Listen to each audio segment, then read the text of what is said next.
Hello and welcome to this Dawn Busters Taste Challenge. It's still dark out there at 5:51 a.m. Central Time, but just the faintest little glimmer of light is starting to come into play here as we look at the famous Cutty Sark blended Scotch whiskey introduced in 1923,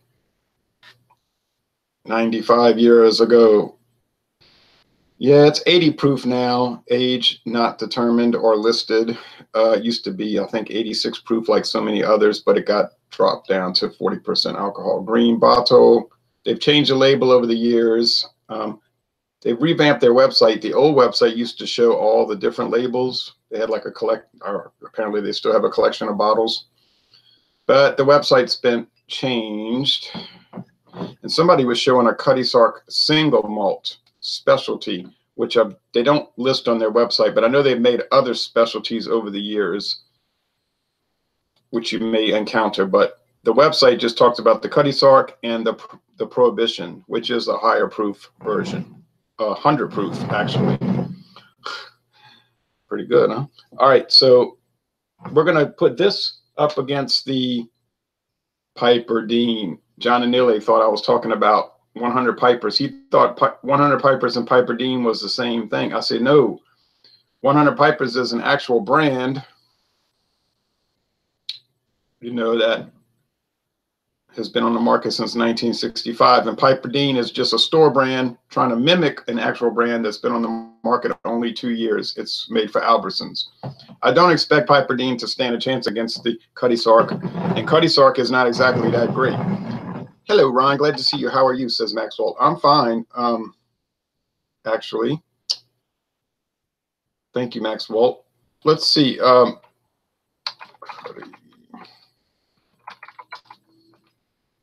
is no listing. There's no website listing for Piperdean.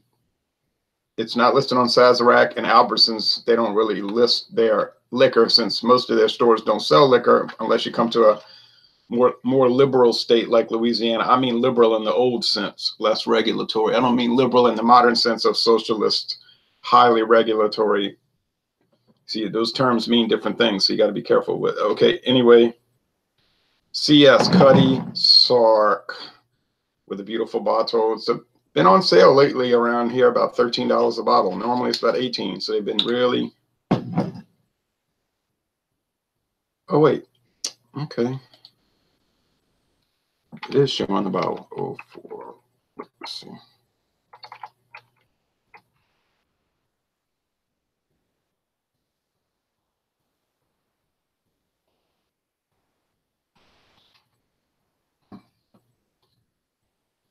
Okay, there's the labels. Huh. It used to say Scott's, SCOTS, Scott's whiskey. Then about 10 years ago, went to Scotch whiskey, and now it's blended Scotch whiskey. So they've always had that kind of yellow and green and the black trim, but they've changed it. They've changed. They used to have a brown bottle back in the early days. All right. Ad gallery. It's almost like I got on their old website. Okay, well, all right. Not gonna worry about it. Then there's a whole history, the history of Cutty Sark, the real difference, and we don't want to get into all that. Let's go to the section that says the whiskey. Learn more. Now, the first light-colored blended Scotch whiskey, they're claiming, it was launched at the height of cocktail culture. Starts with Scotland's finest single malts, predominantly selected from the Speyside, called they say the cradle of single malt whiskey distillation. These fine single malts are then blended with top quality grain whiskeys, okay, and matured in American oak casks. All right, now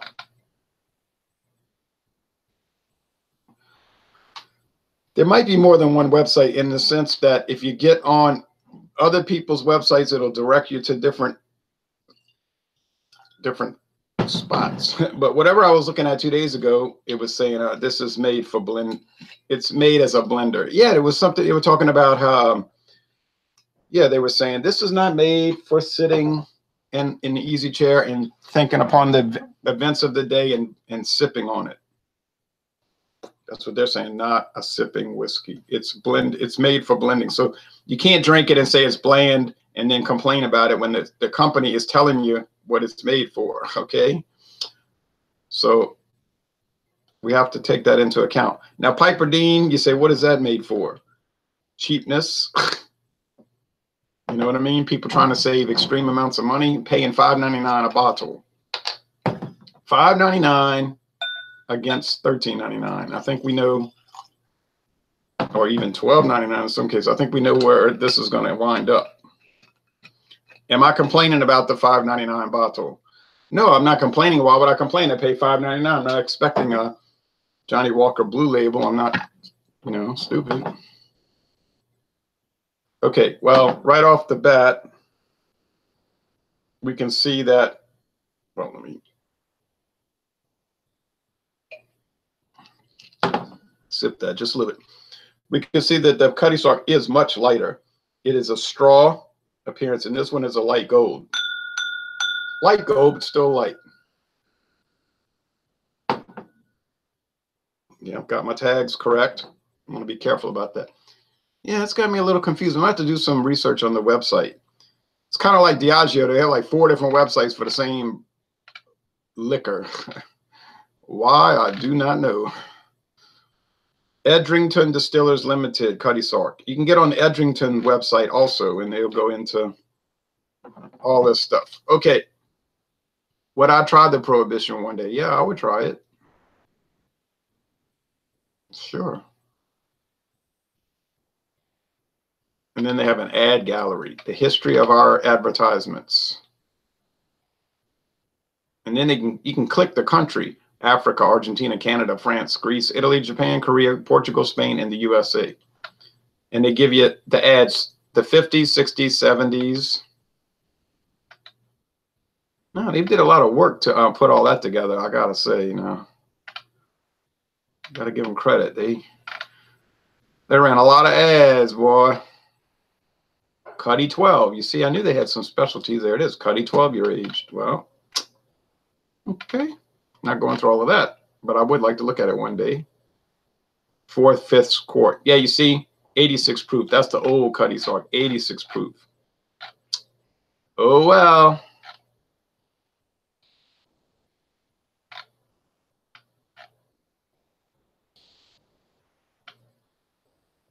Okay. Get off of this website, so concentrate on this.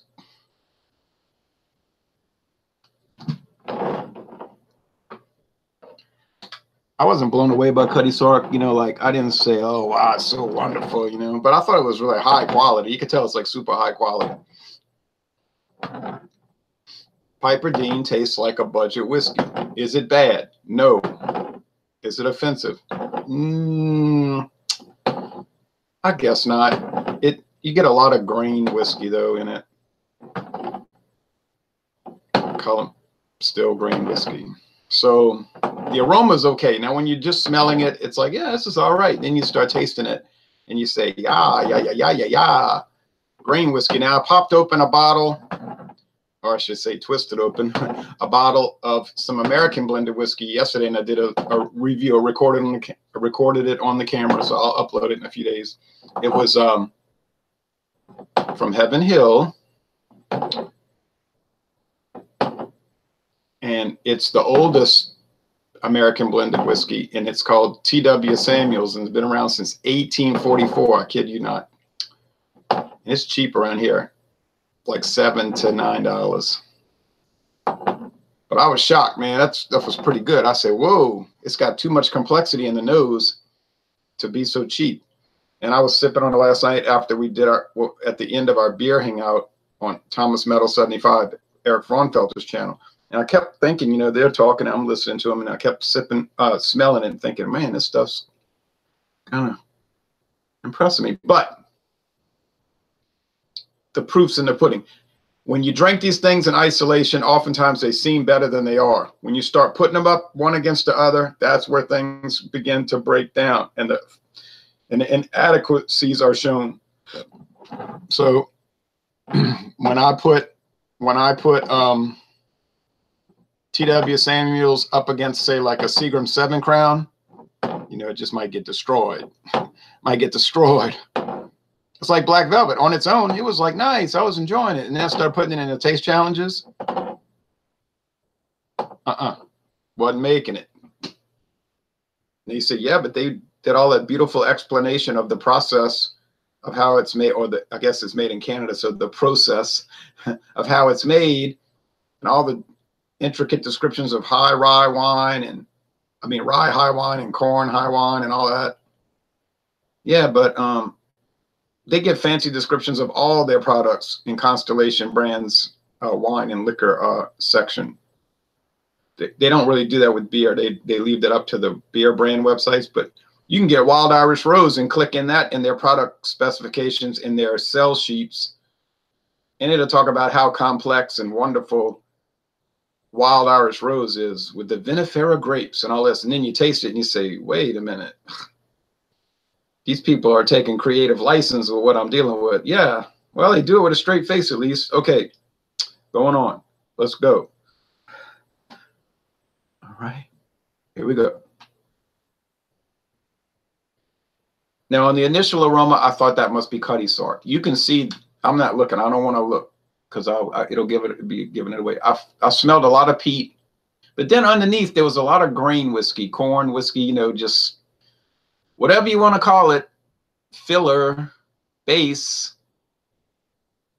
In the United States, it's grain neutral spirits. In Canada, it's grain whiskey. In Scotland, it's grain whiskey. But it's the same principle. It's a base, and all the flavor and the character really is coming from that 20%. Usually it's 20% malt whiskey with rye whiskey, and could be wheat whiskey even. It does soften out the flavor. So I think a lot of people like the blended items because it's softer in the flavor. Others would use the word dull. A lot of people are scared by strong flavors. Like this guy from Nicaragua. I'll give you an example. I say, Pablo, you want some black pepper on that? And some hot sauce? He said, I don't mess with all that stuff. He doesn't mess with all that stuff. You see, I know so many people like that. It's like black pepper, hot sauce, and it, to me, they're eating food that's not too tasty, but to them it's good. So I don't know. I can't sit there and just go off on people because they don't want rich, harsh, bold flavors. Now you say bourbon is not bold, but to some people it is harsh. We drink India Pale Ales and we say, oh yeah, it's not too bitter. Other people just gag almost. They're appalled by it. Okay, so we have to take that into account. You can't take your preferences and impute them into other people. And, say, well, if they like light beer, they're just stupid. No, you're stupid for saying that because people can drink whatever they want. They don't need to answer to you or me. All right. I've let them breathe enough. I'll switch them around. This has got to be the Piperdean, and I'm going to tell you why. I mean, it's got a little peatiness. It's got some smokiness, but really what it's got is a lot of grain alcohol. And I can go get those Canadian blended whiskeys. I don't mean the flavored ones. Get the flavored ones. Well, that's going to throw everything off track. And not Canadian Club because it has that weird honeycomb aroma. And I think it's flavored with something too. They don't say that. They don't really have to say that. But just a standard Canadian blended and put it up against this or an American blended like a Heaven Hill. It's going to be the same generalized character. Grain alcohol now. It's fine, I guess. To me, this one has much more finesse. So here's the initial. I didn't, but it's not that elaborate either, really. But, the initial guess. Okay.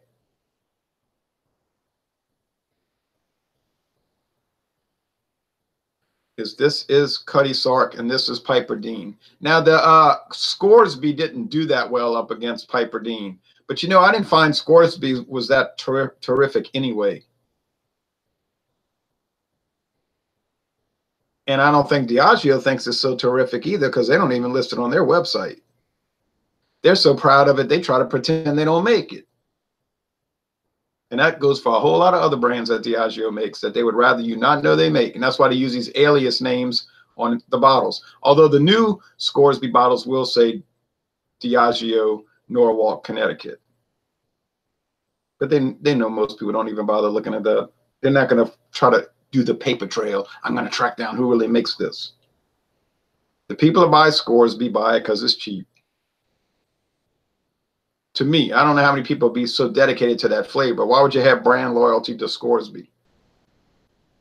It's like so ordinary. I didn't say bad. No, I said ordinary. And then it wasn't really performing so well against Piperdean, which is even more ordinary. All right. I'm going to go with the taste, but I think y'all can see. I can't see. What's up, Ron? Says Bucky Dent. Doing a taste challenge. All right. Here we go. Here we go. Here we go.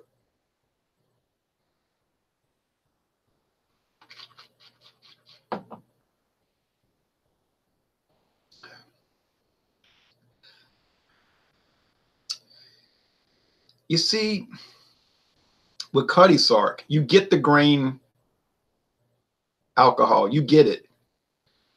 There's no doubt. It is not a sipping whiskey. Wasn't designed to be. But it's like a fine, excuse me, I'm choking. It's fine. It's got a lot of finesse. It's sweet. You know, a lot of the grain whiskey's harsh. It's like a jagged edge, you know. This one's sweet and smooth grain whiskey. Yeah, it has a very tiny little bit of smoke and a very tiny little bit of peat.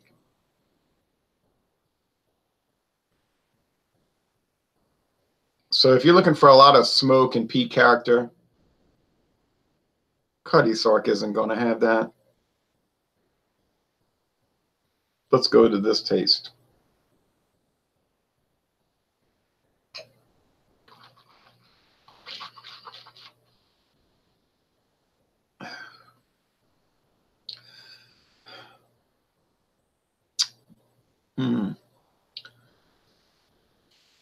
Getting a little confused now because this one has some more smoke.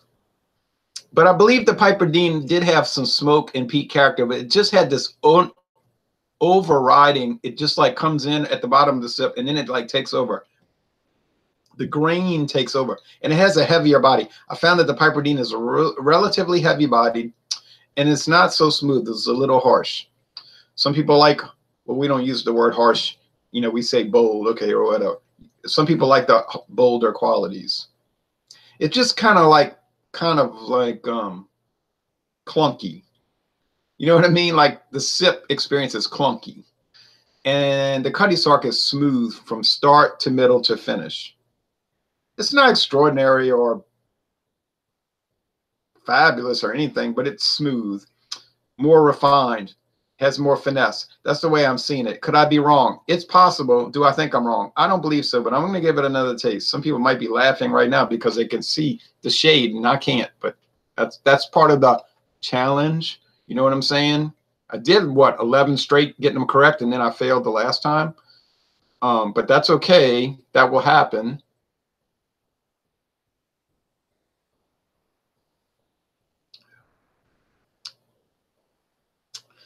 Okay.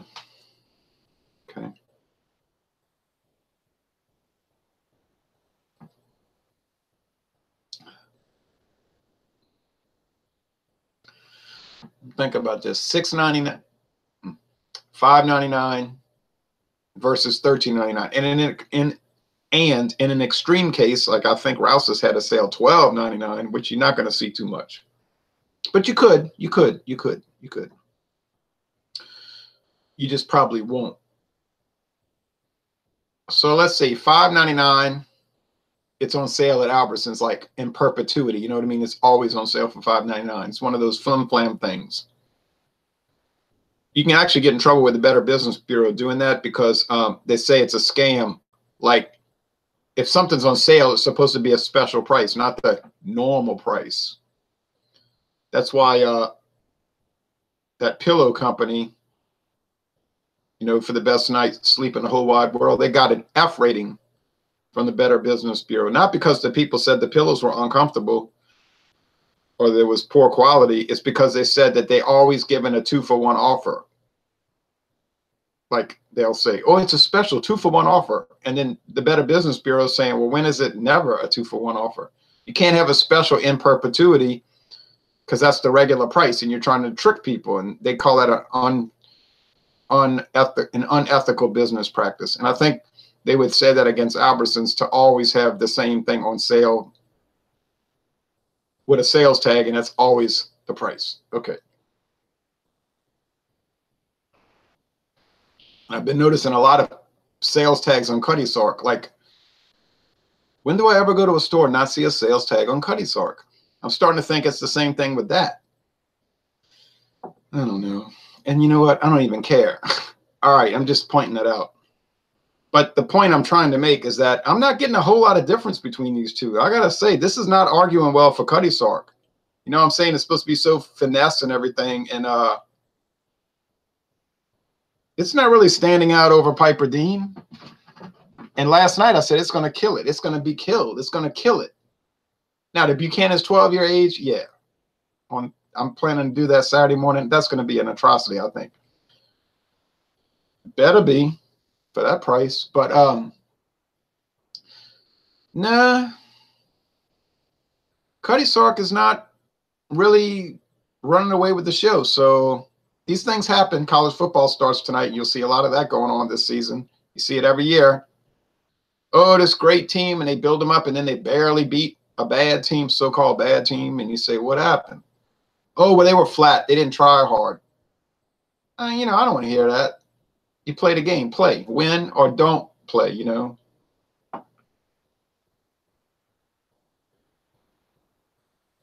And then usually when you notice these things, you're right because you say, oh, they're so good. They're so great. Yeah, I know. That's why they're in the Bahamas Bowl. But y'all thought they were going to the Cotton Bowl, but okay.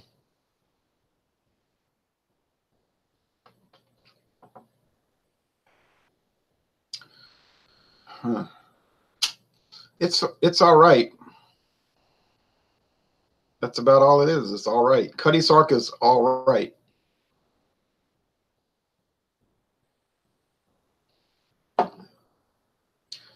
Cutty Sark is just all right with me.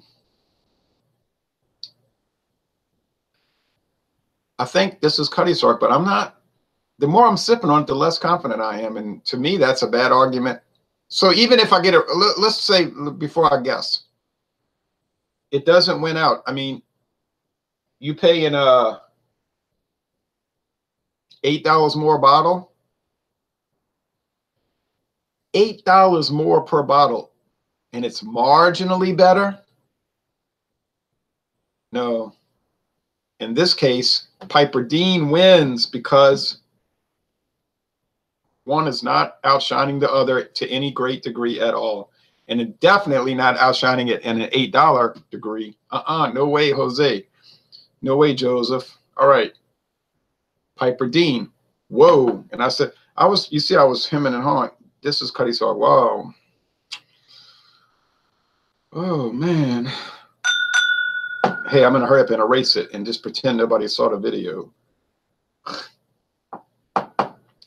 I'd like to do that, but I can't. You know, I'm stuck now. I did it live, so I'm trapped. Boy, you did it, boy.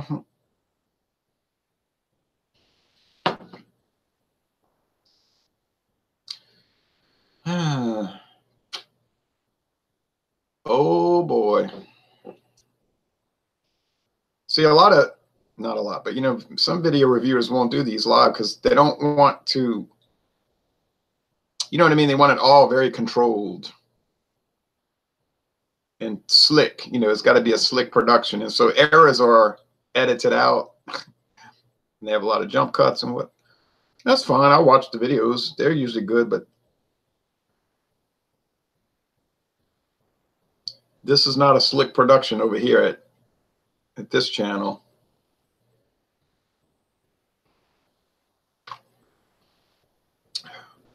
All right. Now, you know, I was remarking earlier to try to rescue myself a little bit, but I'm being honest. I don't care if I lose, I lose. I'm not gonna lie about it. But I was talking about how this had some smokier qualities, but it wasn't too big of a difference. So that's the way it goes sometimes. Ronnie S says, Buenos dias, Ronald. Hello, good day to you. Well, the daylight's arriving. Cheers from Germany, says Fernando Garcia. Cheers to you in Germany. Jeff Knapp said, I saw it and will never forget it. What, me failing on this? Well, are you doing a Lunch Busters later today? Someone know the German brew rules. Yes, I know them. No Lunch Busters. Dawn Busters today. And then Saturday morning, another Dawn Busters. And that should be an easy one. I mean, that should be a snap, right? I mean, come on.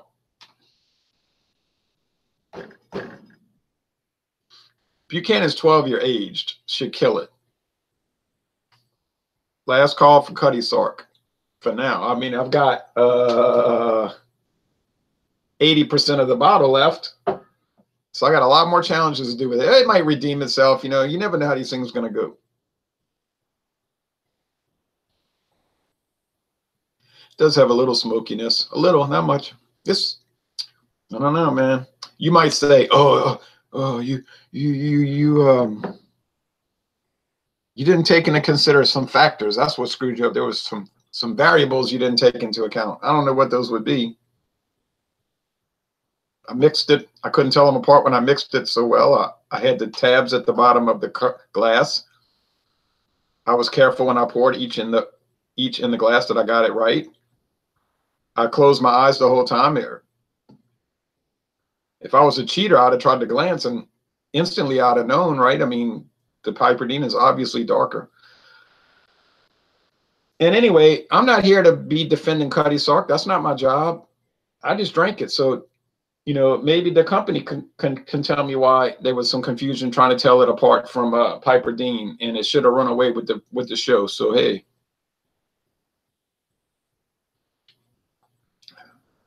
Did I think Buster Douglas was going to beat Mike Tyson? No, I sure did not. But I didn't know Mike Tyson had a glass jaw. But there was a rumor about that for a long time, and it turned out to be true. But that's another story. Hey, you know, I just took that last gulp, if you want to say a gulp. The last gulp of the Piperdean, it is a little harsher than the Cutty Sark in the finish. It's like, ah! And the Piperdean's more like, meow.